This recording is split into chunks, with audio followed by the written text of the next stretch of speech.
Bonjour à tous, alors dans cette vidéo on va parler de suite numérique, on en verra une définition, quelques exemples et puis aussi quelques notations. Alors vous avez à l'écran ici une notation qui est nouvelle pour vous, c'est la notation d'une suite numérique. Alors qu'est-ce que c'est qu'une suite numérique? Eh bien en fait une suite numérique c'est une fonction. Et c'est une fonction un petit peu particulière parce que c'est une fonction qui est définie sur l'ensemble n que vous voyez ici. L'ensemble n, si vous vous rappelez vos cours de seconde, eh bien c'est l'ensemble des entiers naturels, donc des entiers positifs, donc 0, 1, 2, 3, 4, 5, 6, 7, etc.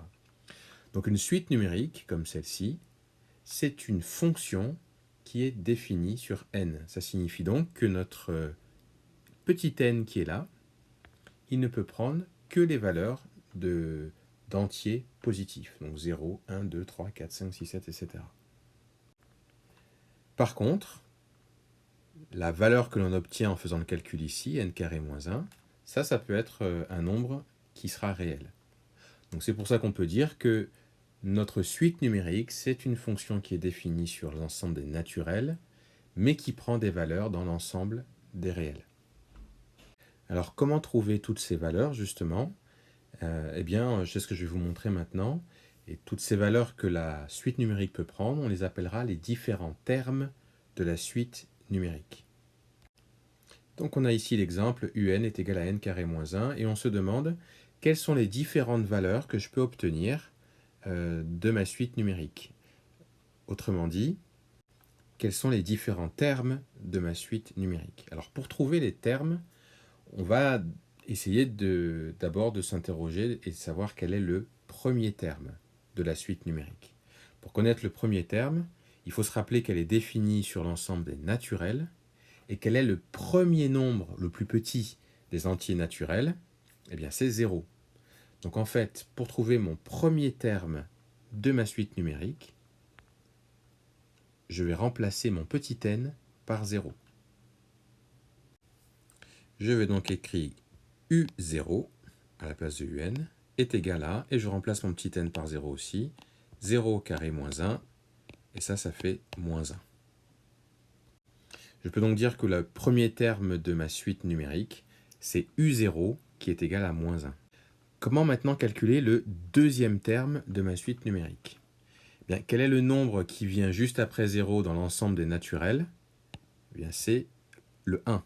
Donc je vais remplacer en fait mon petit n par 1, et donc u1, ce sera égal à 1 au carré moins 1, et ça fait 0.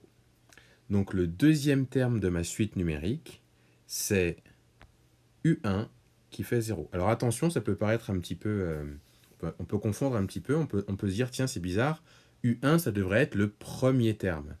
Mais comme on avait u0 d'abord, eh bien u1 devient le deuxième terme. Donc attention à ne pas faire l'erreur.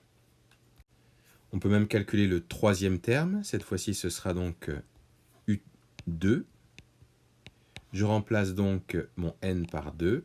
Ça fait 2 au carré moins 1, ce qui fait 4 moins 1, donc ça fait 3. Donc le troisième terme, ou la troisième valeur que prend ma suite numérique, eh bien c'est 3. Donc u2 est égal à 3.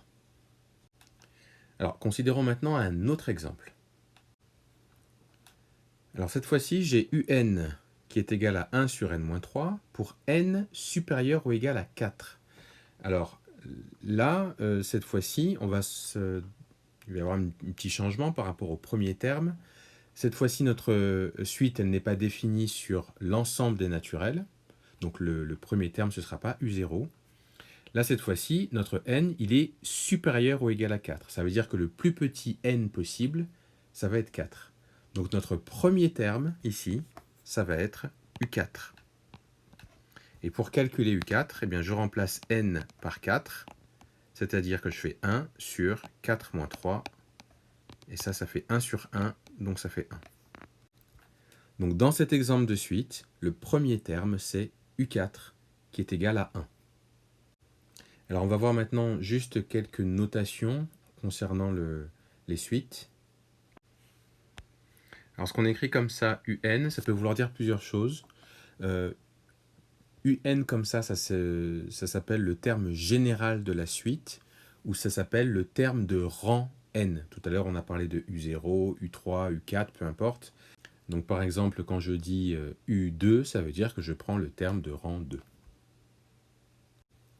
La suite, on peut la nommer de cette façon-là, de cette façon-là ou de cette façon-là. Donc ça peut être U, UN avec n appartenant à n, ou alors UN aussi comme ça. Alors on va juste rajouter par contre des parenthèses ici pour parler de la suite.